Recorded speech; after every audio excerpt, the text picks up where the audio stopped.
Good morning and good evening, everyone, friends from South Africa, Europe and Australia. Thanks very much for joining us for this webinar with Father Joe Falkiner, a South African Dominican who worked for many years with the YCW in South Africa. In fact, I met Father Joe many years ago. He probably doesn't remember. It was about 1991 when I also was working for the YCW, the International YCW, and visiting the South African YCW. And he told me he'd been a YCW chaplain. Very humbly, he explained it to me. And I thought he'd just been a local YCW chaplain. Much later, reading his book, which we'll talk about today, I learned that actually he was a fantastic YCW chaplain and also national YCW chaplain. So that's some of the experiences he's going to share with us today. But the first thing I wanted to do was, in Australia, we've grown accustomed to beginning our events with what we call an acknowledgement of country, which is an acknowledgement of the Indigenous people of Australia. And then secondly, I'll introduce ourselves with an opening prayer, which is from our Australian Plenary Council, which is just completed by the Catholic Church here in Australia last week. So allow me to share my screen with you. Okay, we begin with the acknowledgement of country. I wish to acknowledge the traditional custodians of the land we are meeting on, the Binjarab and Whadjuk peoples of the Noongar Nation, who lived here in the region of Perth, Western Australia for generations, thousands of years before we did. I wish to acknowledge and respect their continuing culture and the contribution they make to the life of this city and this region. And now I'll read the Plenary Council prayer. Come, Holy Spirit of the Great Southland. O God, bless and unite all your people in Australia and around the world, and guide us on the pilgrim way of the Plenary Council. Give us the grace to see your face in one another and to recognise Jesus, our companion on the road. Give us the courage to tell our stories and to speak boldly of your truth. Give us ears to listen humbly to each other and a discerning heart to hear what you are saying. Lead your church into a hope-filled future, that we may live the joy of the gospel through Jesus Christ our Lord, bread for the journey from age to age. Amen. So again, I think that's a good inspiration there for the session that we're going to have tonight. We're going to hear Father Joe tell the story of his experience. So Father Joe, I'd like to hand over to you now. We'll listen to you for about 20 minutes, and then perhaps there'll be questions or comments from others listening to us, and especially from South Africa. Some of you may have participated in some of the same events that Father Joe did. So welcome also to share your experiences. Father Joe, welcome to share with us. Thank you, Stefan. And greetings to everybody. I see there are about 40 people on board now. What I'm going to talk about, divided into a few short breaks. First of all, in the apartheid era, and especially in the 1970s, I'm going to share with you what it was like to be a young worker. From there, I'll go on to the main actions done during that period by the YCWs. And then there's a big change came in 1976 when students all over South Africa rose up in protest. You've probably heard about it, the student uprising. A lot of people were shot and killed and so on. It was terrible. And after that period, everything got worse, and there's a whole period of violence. And I'll tell you a bit about that. Violence against the young people by the police, the security forces, and so on. And YCWs suffered a lot. And then if there's still time for me, I might say a bit about the present South Africa. I mean, it's impossible for young workers today because they're all unemployed. There are no jobs, none whatsoever. I think there's something like 14 million people unemployed. And in this city, there are at least 100,000 unemployed. So, going back to the 1970s, there was something called Bantu education. Young workers had to go to school getting Bantu education. And one of the leaders of the parliament at that time described them as, we want them to be hewers of wood and drawers of water. That is what they were getting educated for, to be laborers, to provide cheap labor for white people. Well, in our parish, we had a school, but it had to follow that Bantu education syllabus. But one of the subjects taught in the school was how to work in a garden, because some of them would probably become garden boys for a white person, and so on. The work situation. Everything was designed to provide cheap labor for the gold mines, the coal mines, and the diamond mines, cheap labor for industry, engineering, industry in particular, and then, of course, very cheap labor in agriculture. The workers who were in those jobs did their utmost to try and increase their salaries not by protesting, by working overtime whenever they were offered overtime. Hooray, we've got overtime. Meant they got a little bit of increase for that. And I'll tell you a story about that. One YCW member who was working in a factory, and his job was to check all the clock cards. You know, when workers came into the factory, they had to clock in the morning and clock out at the afternoon. He had to check them all and add up the overtime that they'd worked. Well, he didn't share this with the YCW group, what he was going to do. He just did it by himself. He added a couple of hours to all their cards to give them a bit more. But of course, he got found out. And then he joined the unemployed. In this period, before 1973, African workers had absolutely no representation whatsoever. African trade unions were not allowed. The government at one stage tried having works committees in factories, which was a ridiculous thing. I mean, it meant people from the factory had to try and represent themselves in the little committee. It didn't work. And in my book, I describe how some girls in Raleigh Cycles factory, a British firm, they had one of those works committees and they asked for protective clothing. They got fired for that. But we got their jobs back. We took it to court. And I was talking about representation. Well, the man who started the YCW in South Africa was a famous man called Eric Tyack.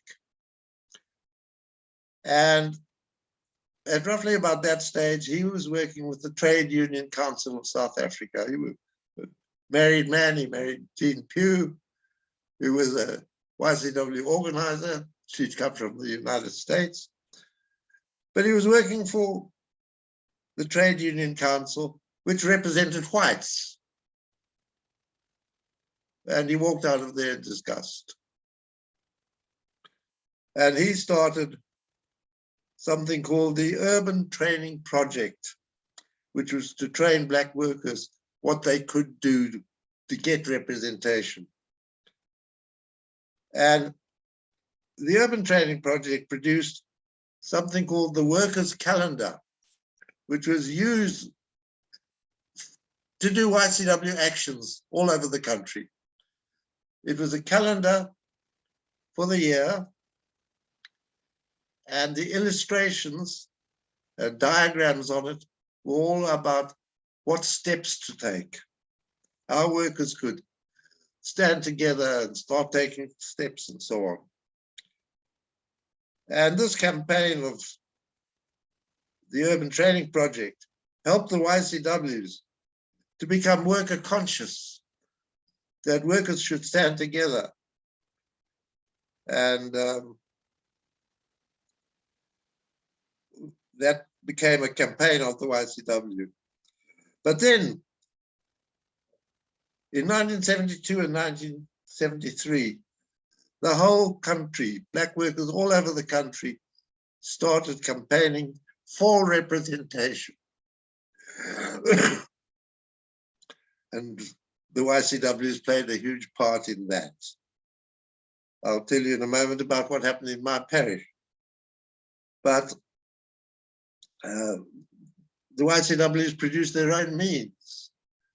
One of the means was a song.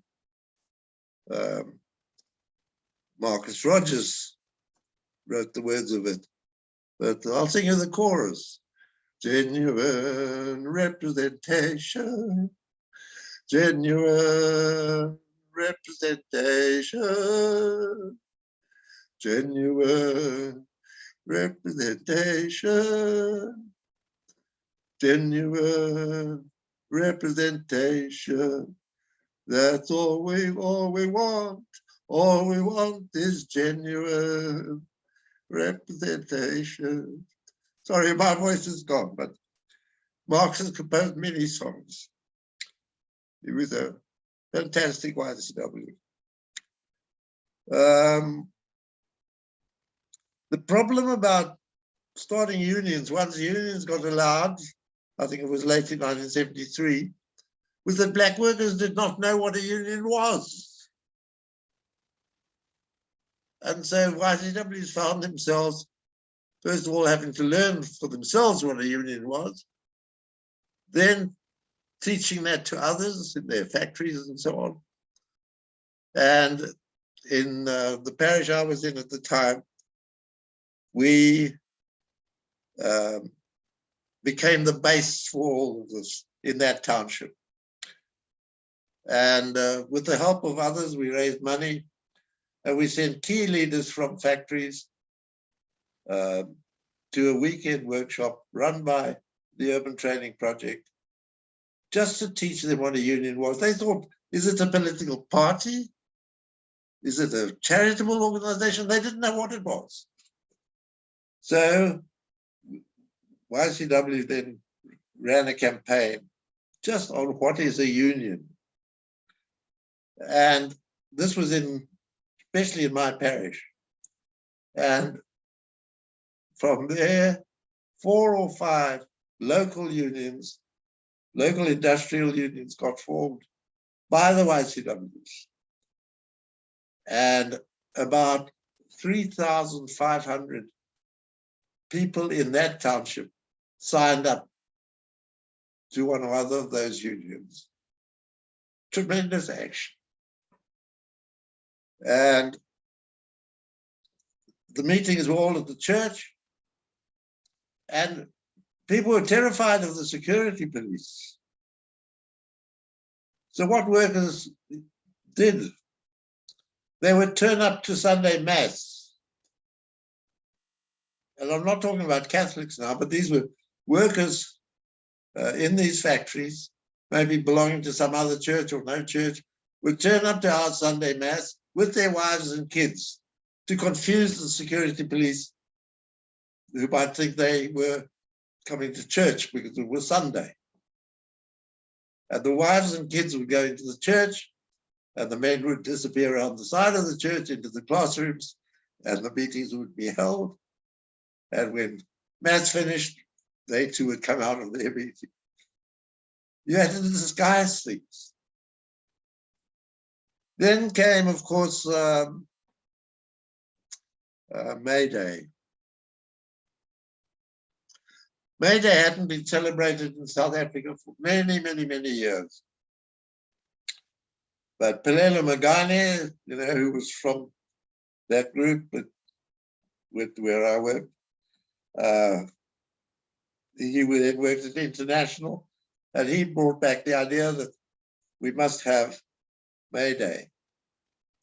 But how do you do that when there's security police? Well, the first publicly held May Day in that township was advertised as a church day for workers. And we got away with it. It was held in the community hall. And the YCWs put on a drama about Moses leading the slaves out of Egypt. And we had a powerful talk done by somebody from the Bishops' Conference. The General Secretary was at the time. And then we started all over the country, YCW started having May Days. And of course, the security police cottoned on. And I think it was the second or third May Day that caused the detentions. By then, the Catholic Church's name was mud in the government. The Minister of Police, Mr. Jimmy Kruger, made a speech at his political party conference saying that the enemies of South Africa are threefold. And he named them. Theologians, the Christian Institute, and the young Christian workers. Well, what happened is the police went and detained all the key YCWs. And I'm hoping some of the guys would be here now on this webinar so that you can hear about it. And some of them, when police in those days detained you, you were not taken to court. You were locked up by the police. You were a prisoner of the police, not a prisoner of the court. And you could have no visitors, no contact with the outside world. You were probably tortured. Some of the YCWs were badly tortured. One girl lost her hearing. Another girl was arrested the night before her wedding. And most of them spent several months locked up in police cells before they were released. But of course, the international YCW campaigned all over the world. And the government was forced to let them go. But the Minister of Police was told, you've got to prove these accusations. So he told the police force to prove the accusations. And they hadn't found any. YCWs were not terrorists or not anything else. But they found 3 people who'd been to a YCW May Day rally and were intending to start a group. They hadn't actually started a group.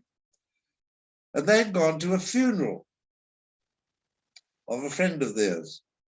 And after the funeral, they'd gone to the tavern or shebeen, or the local drinking place. And they'd had a few beers. And they knew about the detentions. And one of them said, we're probably going to be detained because we want to start YCW. What shall we do before we detain? They were a bit under the influence by this time. One of them said, I'll blow up the police station. And another one said, I'll blow up the power station. Another one said, I'll blow up the railway station. And of course, there was a police spy in that tavern who heard the conversation. And these poor people got charged with conspiracy to commit sabotage. They'd forgotten about the conversation, of course, after they'd gone home to bed that night. Charged with conspiracy to sabotage and ended up on Robben Island, where all the top politicians were in prison. It's an island off Cape Town. You can only get to it by boat. But, of course, the church had to appeal on behalf of these 3. And the judges, the appeal court judges said the whole trial was a farce. and they were released. But those were some of the things that the YCWs had to encounter during those days. And after the 1976 uprising, everything got worse. People were leaving home. People in Johannesburg were, to get away from the police, they'd run from Johannesburg to Durban. And people in Durban, to get away from the police, would run to Johannesburg. It was chaotic. You didn't know what was going on. Groups died out. Parents turned against the movement. Parents forbade their children from belonging to YCW. It was a very tough time. But eventually, South Africa got a new constitution, a new government, and people, for the first time in their lives, were given the vote. And what did the YCWs do? The same thing that they'd done before, when the trade union started. They had to teach people in the townships the voting procedure, to show them how to make their X on the paper. And they went house to house doing that. And when, in 1995, the World Council of the movement was held in South Africa, who came to it and made a speech? Nelson Mandela. He thanked the YCW. Anyway, Stefan, I've spoken enough now, I think. Maybe you could invite Jean-Marie to say something, because he was in another part of South Africa.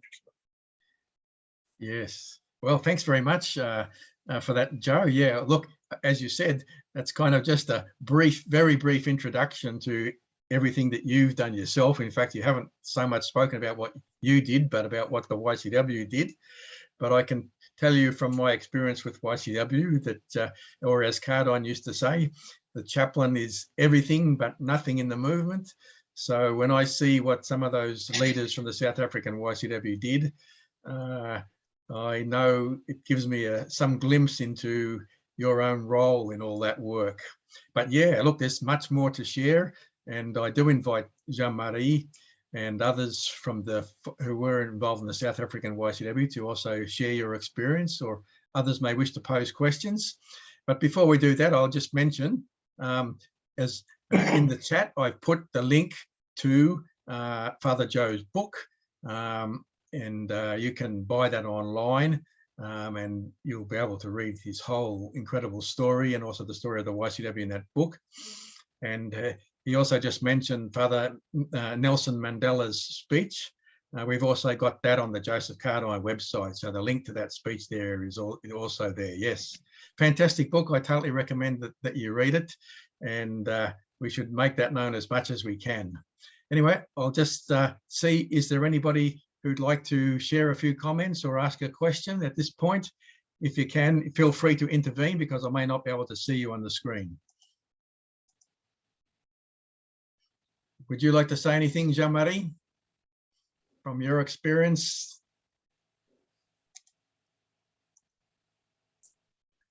Yeah, well, do you hear me? Yeah. Yes. Yeah. Thank you, anyway, for this very moving testimony. I just joined the YCW in '79. So it was the part, it didn't speak a lot about it. I think in the testimony that he gave just now. Yes, I joined the YCW in the Johannesburg area, actually Pretoria, with a group of people starting there in Brett's Okasi particularly. That is where the Nelson Mandela came for the International Council in 1995. He came there because that small group of people that started there, from that small group of people in Brett's, in Okase, which was a location which was supposed to be removed. And the government at that time, the state, as we say, used to say, they was supposed to remove and to put back into Bophuthatswana homeland or independent state at that time, to remove the workers from the white area. And they have been able to start up step by step, factories by factories, trade unions in the whole industrial area of Brits, and at the same time organizing the community in various actions, starting every time from very specific issues, like the bucket system for collecting the toilet in the area, in that slum area where they were staying in the townships there, and organizing the people in such a way that they managed to resist the order or forced removal of the location. Well, I could say a lot of stories about that.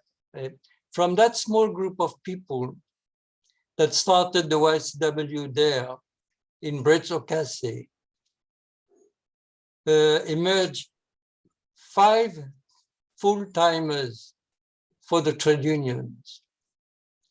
One of them was became the international officer of the Metal and Allied Workers Union of South Africa. So just to give you the impact that that small group of people there in Okase, where I was more involved at base level before being involved at the several levels in the YSW in South Africa. That is to show the impact of these young people had on the emergence of a democratic worker, actually, presence in the state in South Africa. Well, yes, that is what I wanted to say, just to start with, because I'm very moved every time I speak of those people. I just feel very, very close to them, and we have a network anyway where we communicate very, very frequently. And I just noticed that on that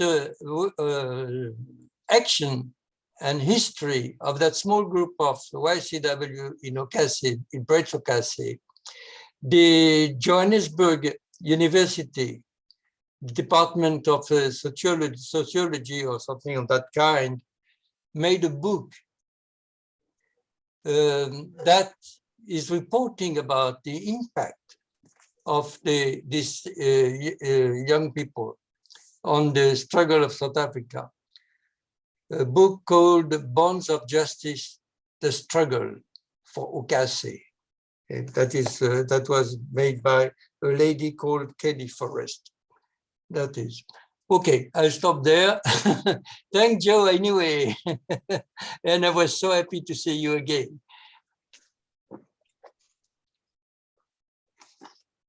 Thanks very much, Jean-Marie. Yes, I also visited that YCW group in that Okase, Brits area. That was where I smelt tear gas for the first time. I was I think it was the only time I've ever smelt tear gas. I was visiting the home of one YCW leader, and the smell kind of was about probably half a kilometre away, came through the window, and yeah, that was kind of, well, of course, for me, it was a very small little incident, but it was a kind of tiny little glimpse of what the South African people were experiencing at that time. I see in the chat, Kevin Wright is asking a question. Kevin, would you like to share that?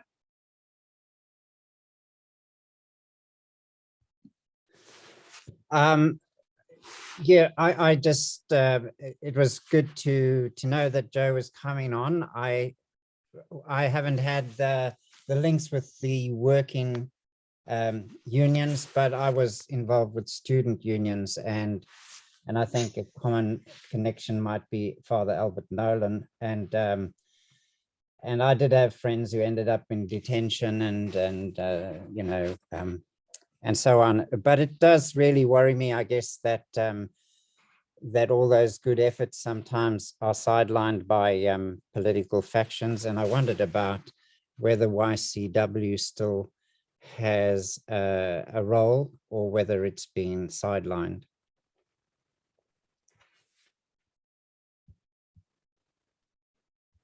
Well, perhaps I could say it does not exist any longer in South Africa, and YCS exists in a very small way still. But it's quite true. The politicians who'd gone into exile and have made all their plans in exile for when the new South Africa would come, started their own trade union federation in exile. And that was to be the federation. And what workers had done in the struggle in South Africa was not acknowledged at all. And particularly, the church has not been acknowledged for the role it played in that struggle. Mm-hmm. Given you quite right.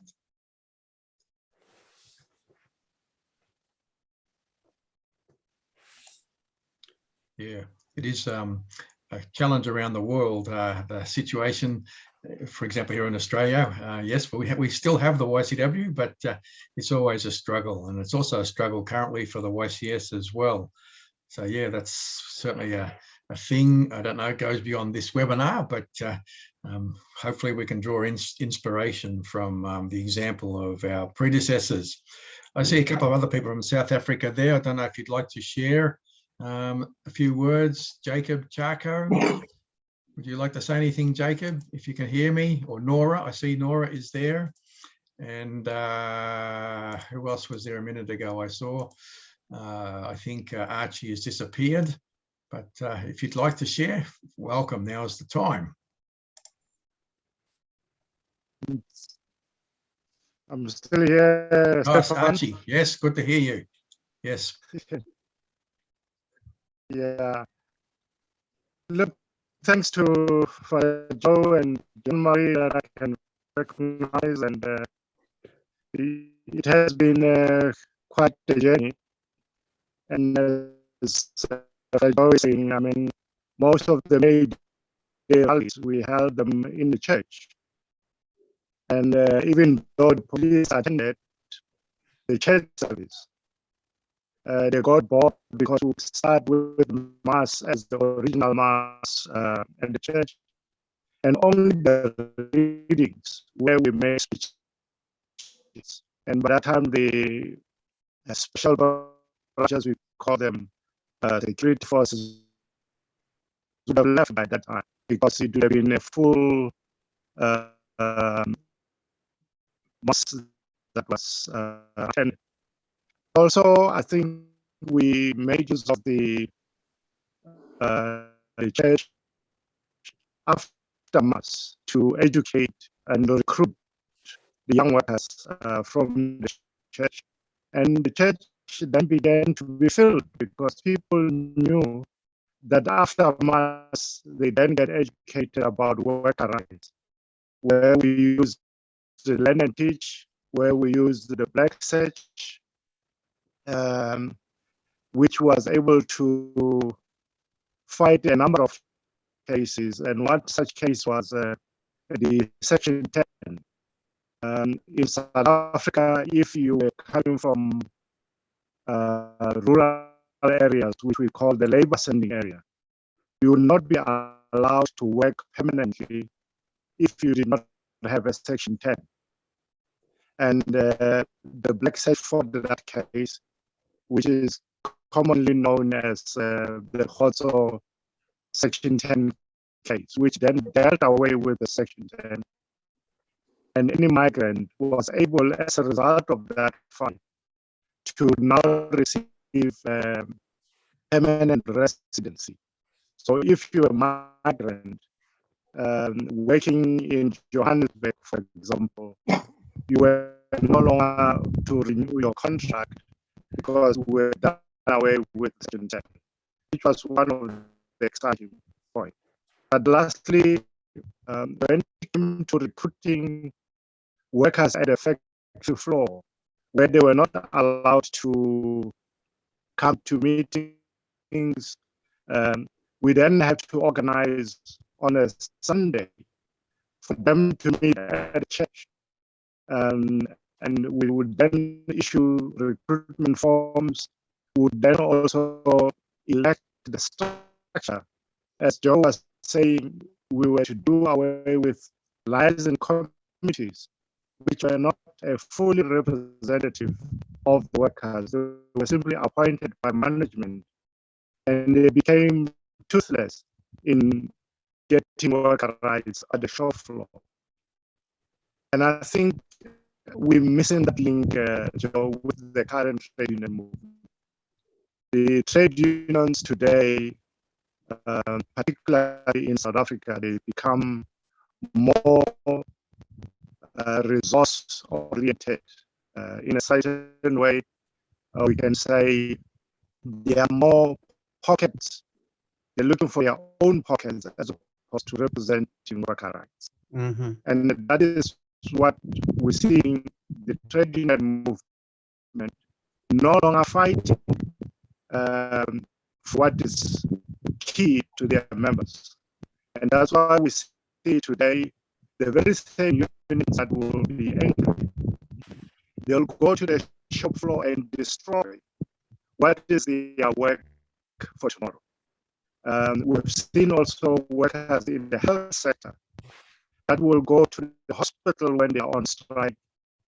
The very same working class that are patients in the hospital, they will destroy what is key for them. We've seen today the public workers' unions in government destroying what is a good potential for, I think as Joe was saying, what the outsiders who did not struggle in the country will see as an opportunity as public workers to enrich themselves as opposed to representing the working class either at the workplace or coming from the community. And that's why we're seeing the Zondo Commission in South Africa looking at how the state has been captured because individuals are more interested in their own pockets as opposed to addressing the working class as well as the community. That's a little bit that I can share for now. But I think the YCW must be thanked for having laid the platform that it is today for the trade unions. But unfortunately, that link, that educational link, is no longer there between the YCW and the trade union. And hence we're seeing the decline of membership, the decline of even the way issues are being argued within the community, within the workplace. It's ravaged by infighting, people looking for enrichment as opposed to improving the working conditions of working poor. But thank you, and it's good to see everyone after such a long time. Thank you. Thank you very much, Archie. Good to hear from you too. And yeah, there's a lot of challenges still in front of us in relation to rebuilding the YCW, relinking with the trade union movements and everything. I've seen the chat. We have a couple more questions. Nora has suggested we should hear from John Capel about his experience with the Catholic Bishops' Conference. I don't know, would you like to share, John?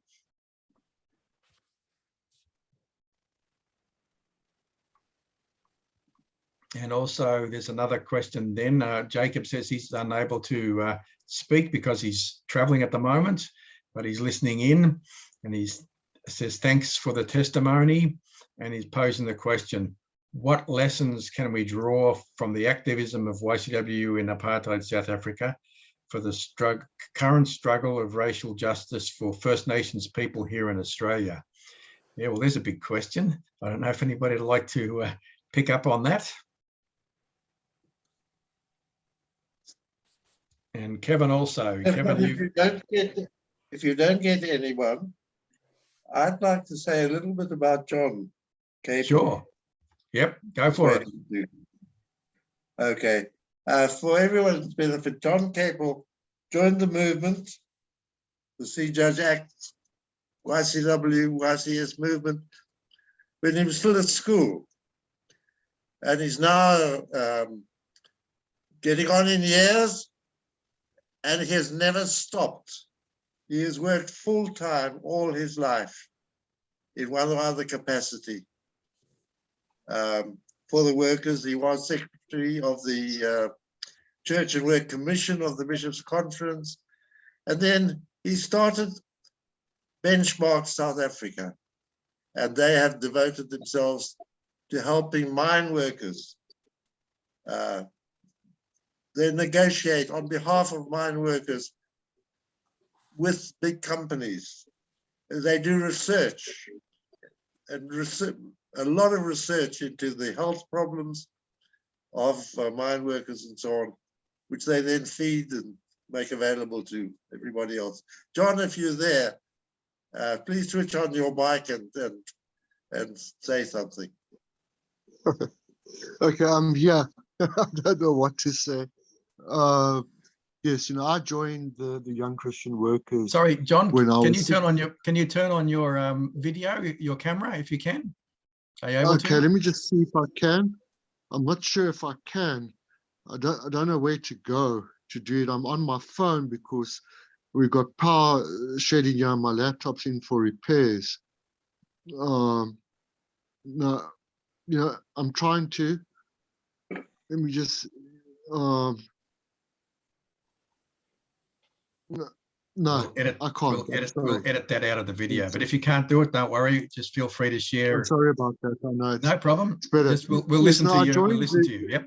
The Young Christian Workers, when I was 16, in a parish, in a group, which was to have an amazing influence over the rest of my life.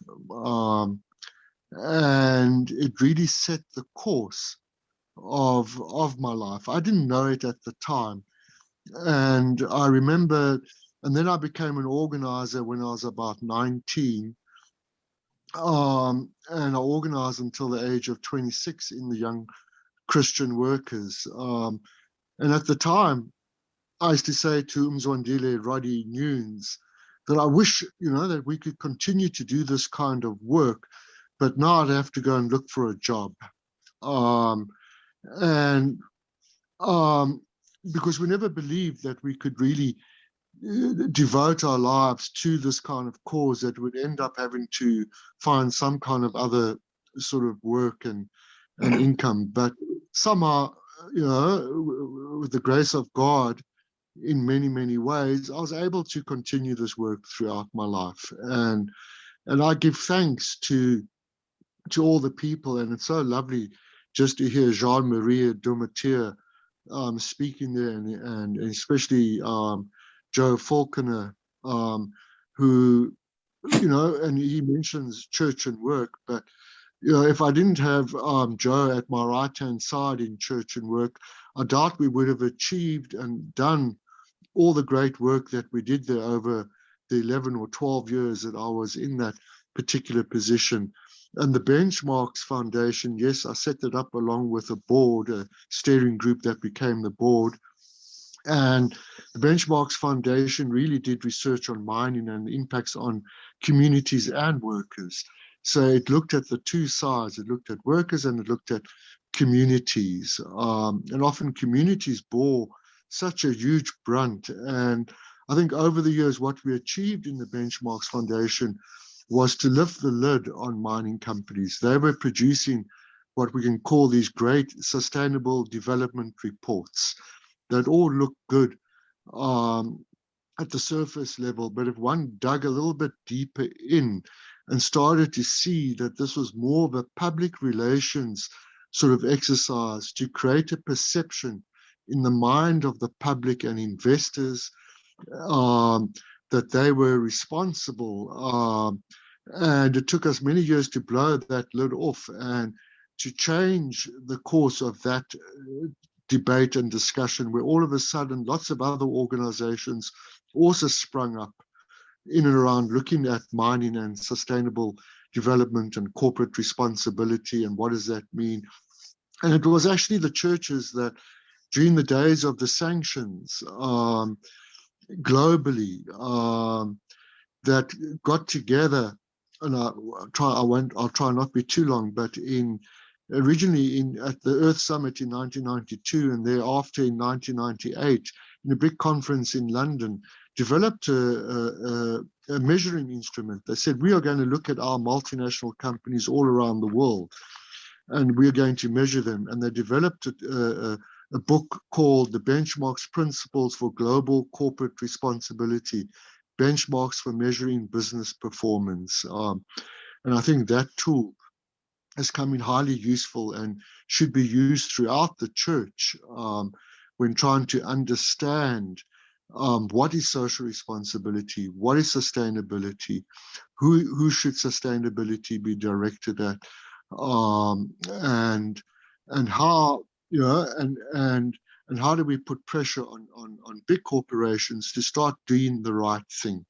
And slowly, you know, that has panned out where these big mining companies are on the back foot at the moment, and they're all trying to improve. Even some of them have changed all the people they employ, but they definitely are trying to do things a bit differently, although they still don't listen that well. And I'll just sort of stop there, but thank you for that, Joe.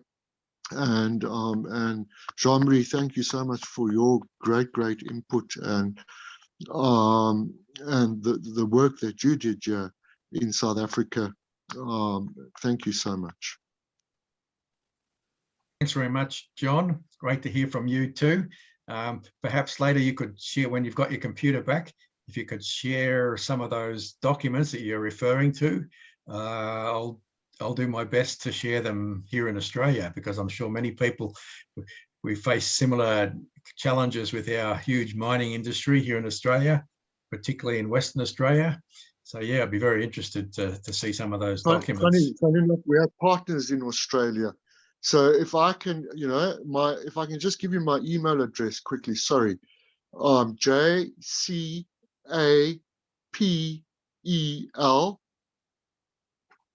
at eject, I don't know how to type from my phone, at eject.co.za, or Father Joe can just share it with you. I will share these documents. All right, we look forward to that. Yes, and I'll do my best to share them onwards from here. Thanks very much for that. I don't know, yeah, Jacob, yeah, you said you're you're traveling, so you cannot score. I don't know if anybody would like to comment on Jacob's question about what lessons can we draw for Australia and the struggle for racial justice for First Nations people. Would anybody like to attempt? It's a huge question, and a question we probably ought to devote another webinar, if not many. Yeah, who'd like to say a few words on that, if any, or any other question for that matter? Stefan, my one is in relation to the unemployment situation in South Africa. Is Father Joe can give an indication on education? Because if you start getting your education going through a country, employment follows. So how's the possibilities for people, the young people in South Africa, to get jobs? To get education first, and then hopefully jobs could follow. You want me to? Yeah. You know, I haven't personally studied the education system, but I know from the frequent newspaper articles that education, except for what I call the elite class, is in an appalling state, especially at primary level. Classes of up to 60 or 70 kids in one room. I mean, no teacher can do that, can handle that. The whole system is vastly underfunded. Resources are minimal, even to this time. And the Minister of Education makes nice speeches about how many African people are now going to university and getting PhDs, but the ordinary ones aren't. That's the problem.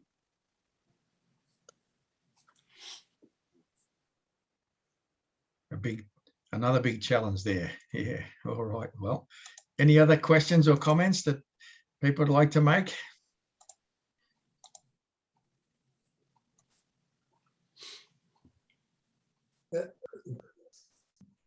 I would like to go back to that support to the YCW and the way the YCW disappeared or faded away in South Africa. I think from the very beginning, we had very small support from the church.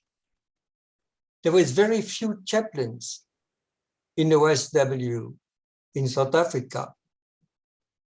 And for many time, most of the time all over, we are just two of us, Joe and I.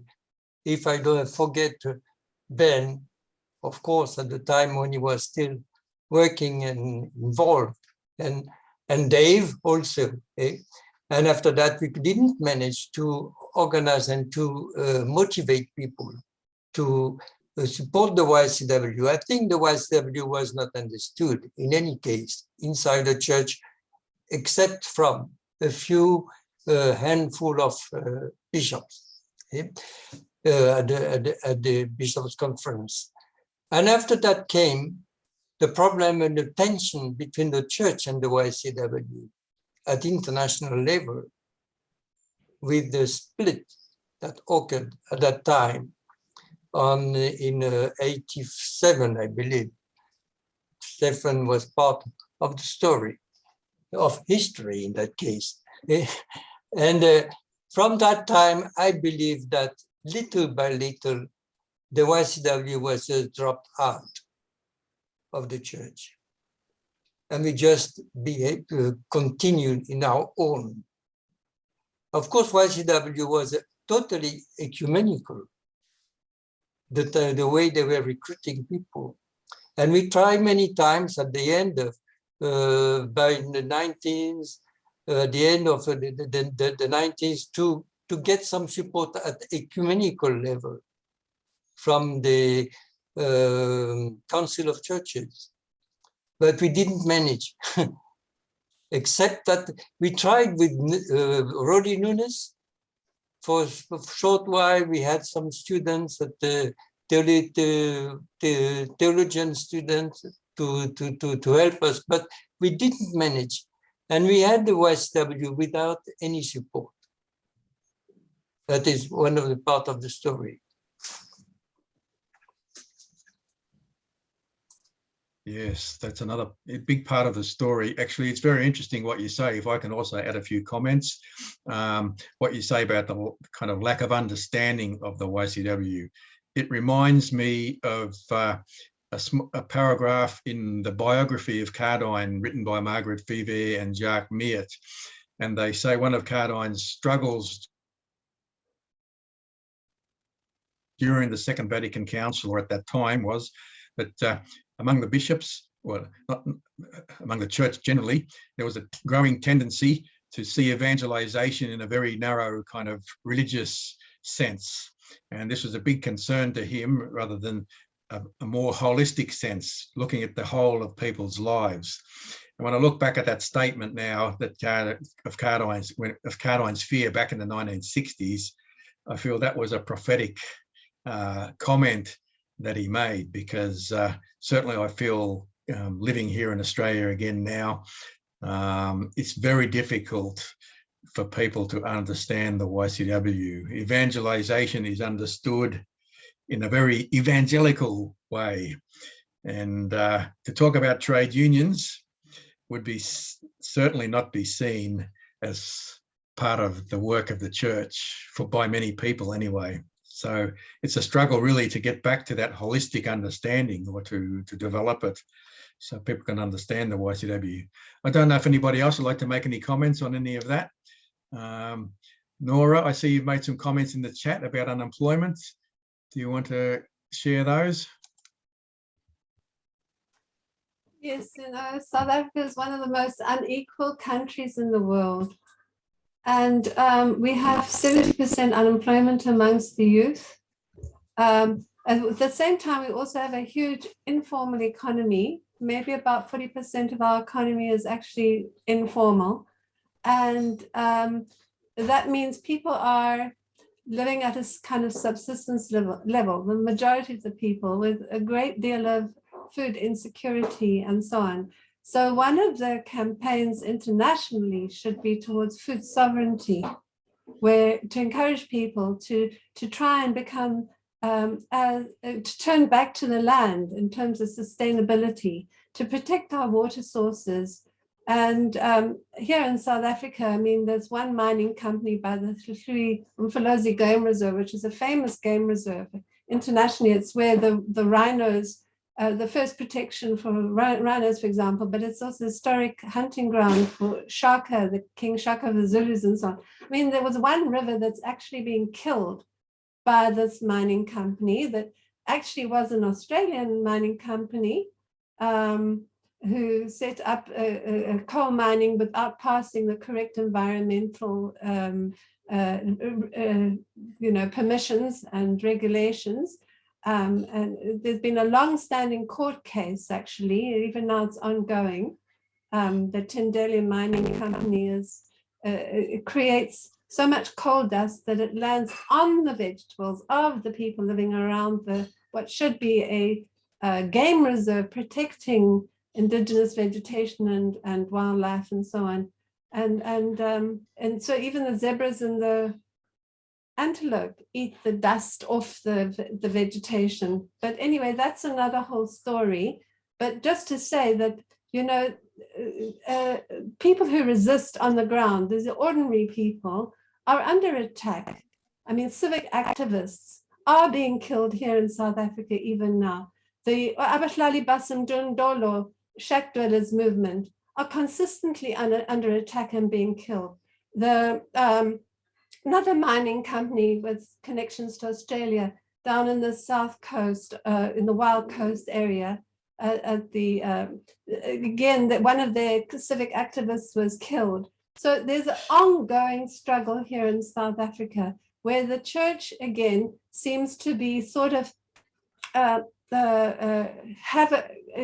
a lot of work to do on the margins with people who are really struggling. Bazooka was one of those killed in that particular fight against the mines in the Wild Coast. So there's globally, I would say, there's this rising fascism where there's almost like a collusion between government and big corporations against what you could call it, the common well-being and the welfare of the people as a whole in a country. So the need for a YSW and support for community activists on the ground in local communities is more critical than ever before. Thanks. Thanks very much, Nora. Yes, well, if you do know the name of that Australian mining company, please let us know now or later. I just saw in the press this week that coal is now Australia's biggest export. Yeah, not something that we're totally proud of right now, but and I've certainly heard those stories of the way the coal dust affects the communities around the area. Peter Cowan has raised his hand. Peter, would you like to say something or ask a question? Thanks very much, Stefan. Look, we've in Australia, we've just finished as of last week our plenary council, and I noticed that the Cardijn sort of ecological conversion has almost been written in as something that belongs to faith, in the same way I suspect that, as you said earlier, belonging to trade unions has been written out of a faith action. And I just wondered whether or not, in some way, the renewal of Cardijn out of the YCW can somehow be written back into the Sea Judge Act through Pope Francis, because I think his renewal of that whole Sea Judge Act is certainly very much part of his pontificate. I'm just whether Father Joe or anyone else in South Africa or here in Australia would like, I know that's a hodgepodge of two things, but there's the ecology and the trade unions, and we've written both out of the faith sort of spectrum. And I think we are starting to realise that they belong very much there. So if Father Joe or anybody would like to make a comment about, is the conduit back through Pope Francis, his writings, and he's putting us back on the path of that. Thank you there, Peter. Yes, just to point out, in my book, I've got an appendix at the back on the Sea Judge Act method, with guidelines on how to use it in any situation. And the way I've written it took me years to work out, to where I understand that method to be today. And I've tried to present it as simply as possible. It's an appendix in the book. Father Joe, do you see a sort of renewal in Pope Francis's way of looking at say ecology, and I'm sure in the same way, is it what I'm trying to think of which one, it wasn't allowed RAC, but the Let Us Dream, I think, his book, the recent one, that in fact Francis is really saying to us, yes, trade unions, social justice within people working together, and ecology are part of our faith and part of our of something we should be working on a day-to-day basis. Do you see that happening? I do, and I would like to recommend something that he prepared shortly after he became Pope. I'm just trying to think what its name is. Evangelii Gaudium. Evangelii Gaudium. Was it Evangelii Gaudium? Yes. Yes. And when I had to give a talk to Justice and Peace, I used that and I quoted him. Yes. Because he points out in there that one of the big problems in the church is the indifference that we have to these situations. Yes. And I've never heard anyone speak about that before. No. And he says, we've got to overcome that indifference. Another thing he spoke about was idolatry. People make an idol out of making money. Yes. Thanks, Father Joe. Good on you. He looked at the situation in those terms. This is just new insight for me. Yes. Thank you. Thank you. Yes, a lot of challenges from Pope Francis for sure. And he does, in fact, yes, that book about his Let Us Dream, the 3 chapters in English are in fact entitled See, Judge and Act. So yeah, yes. I think he's certainly bringing it back to us, and a lot for us to do. Yeah.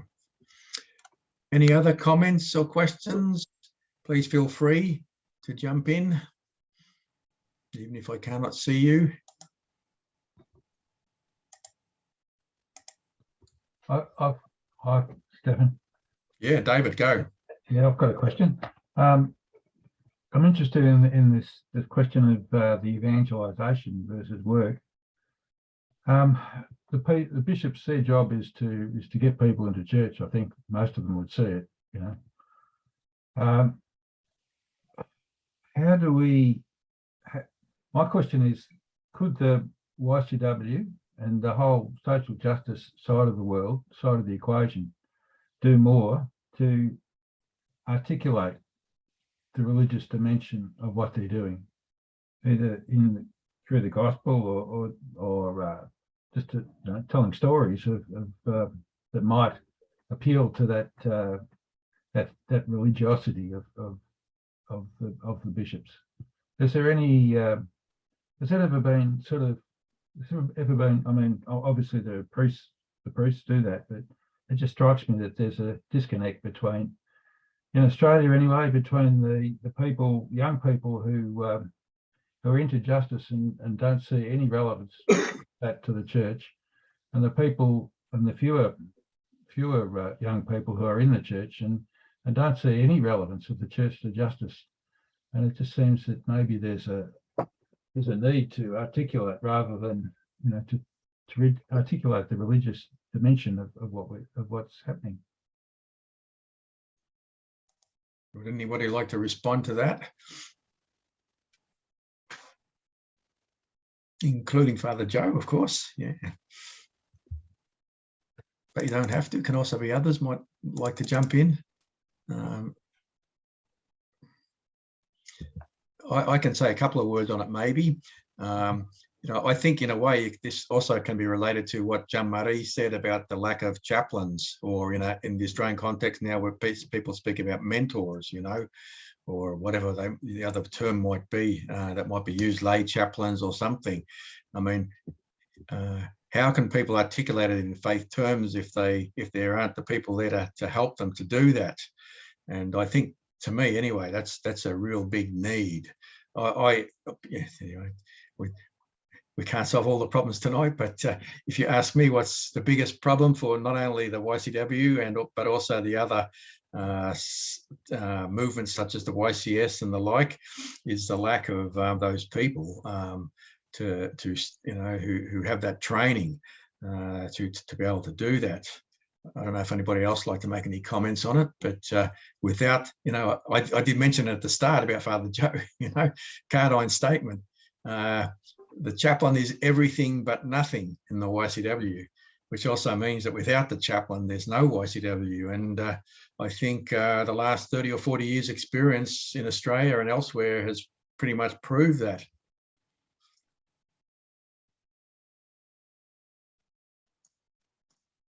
And it was one of Cardijn's big worries at Vatican II. You know, when there was those 2,500 bishops gathered together, writing those documents, but every time Cardijn met one or another of those bishops, he was kind of almost to the point of hassling them about, you know, could they do something about providing more priests for the YCW? That was his big concern back there in the mid-1960s. And frankly speaking, it's been a downward spiral since then. You know, so I mean, it's an issue. You can't all just blame it on the bishops, of course. It's a question, you know, like how do we tackle that issue in today's world? I think that's the big challenge. That's what I see anyway. I'm obviously not the only challenge, but it's a huge one. If we don't solve that one, we ain't going to solve other ones either. There was one method that we tried to get parish priests involved, not to look for full-timers, but we used Worker Sunday, the Sunday nearest May Day. The bishops agreed at one stage that the feast of Joseph the Worker could be celebrated on the Sunday.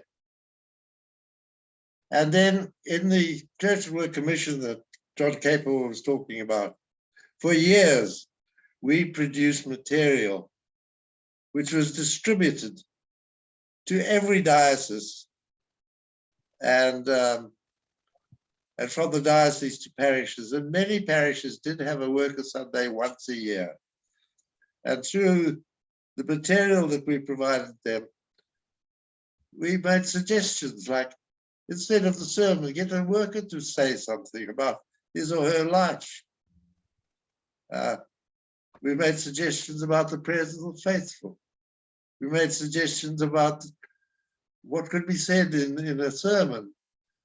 We suggested certain songs. And we did this every year.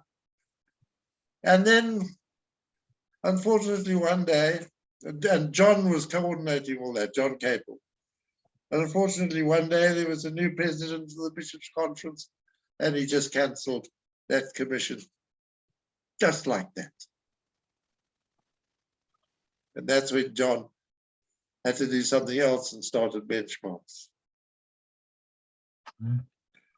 So the church is a problem, but there are little ways that one could use to get through to people. Actually, they're very practical suggestions. Yeah, I think, I'm not sure if Pat Branson's still here, but he was there earlier. That certainly was something maybe we can look at, how we could do something. Maybe we can be in touch with John about that. Yeah, maybe we can start again. That's the old, another Cardijn saying, we've always got to start again. So maybe that's something we could start again with. Yeah. Yeah. All right. Well, look, any other comments or questions? Because I think we're moving towards the time when we should be winding up now. So I'll just see if anybody would like to make ask any last questions or make any last comments. I see that Nora has shared in the chat, yes, the details of the Australian Mining Company. So we'll see what we can do, taking up something about that here in Australia. Thanks very much, Nora. Okay, if you do want to say any last words, please jump in right now, because otherwise I will draw this to a close. Sorry, somebody going to say something? Yeah, just to remember also Father De Florio. Hey, Joe, because he was ready at the start of the I would say the restart of the YCW in the 70s, in the late 70s. And also the workers' consciousness of the movement, and also the work with the Bishops' Conference. And nobody, I believe nobody speaking or remembering him at the present time when I read something about South Africa, YCW. Gerard De Florio. You do mention it, even mention him. I'd like to say something now. The YCW in South Africa, its best national chaplains have been people from overseas, really. And Gerard De Florio made the South African YCW conscious that it is a worker movement. Before he came and started working in South Africa, he came from Mauritius, French-speaking. The South African YCW did not know about workers. It was like a parish youth club all over the country. And he changed it entirely. With his training, I suppose, in France and knowing the French movement, he turned the South African YCW inside out. He turned the Bishops' Conference inside out. He got the Church and Work Commission approved by the bishops. He was a real militant on behalf of getting the church involved. And I'm afraid I was not. I could not do that.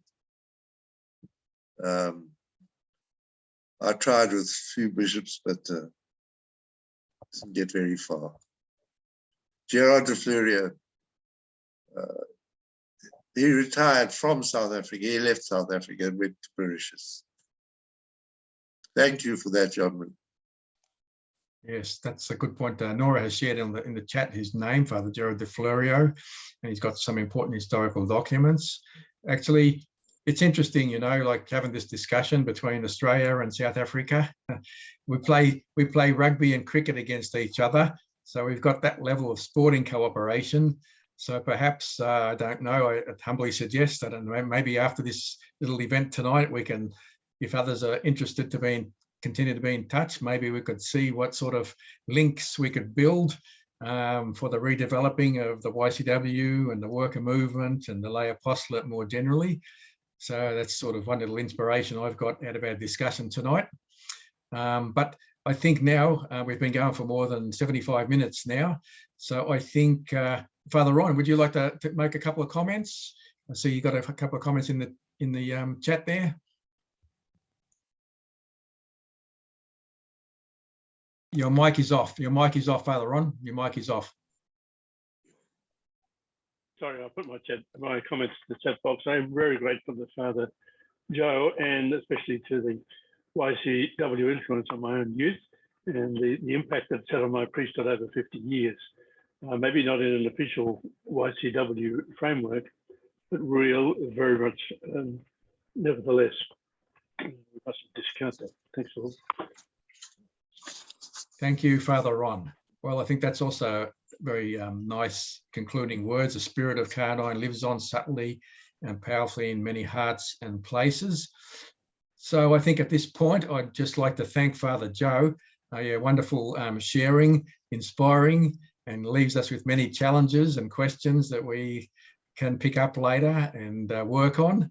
Yes, again, I'm reminded of Cardijn. We're just beginning, and we really are just beginning in this whole challenge again, and for a new generation. And I'd like to thank also particularly our participants from South Africa, Nora and Archie and Jake. I think, I'm not sure, Jake was living in Australia now, I think, and John, and yeah, and Kevin, well, I think also living in Australia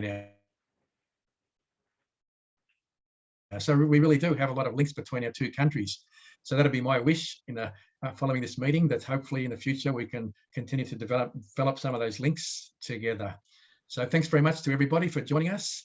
And we hope to meet again soon. We have these webinars monthly. So if you do subscribe to our Australian Cardijn Institute newsletter, you'll get news of our events. And actually the next one, in fact, is the story of a former YCW who's worked with Aboriginal communities for over 30 years.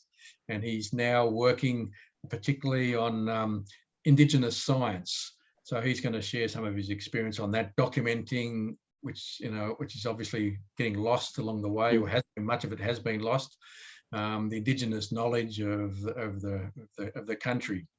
So thanks again to everybody, and I look forward to seeing you again in the future.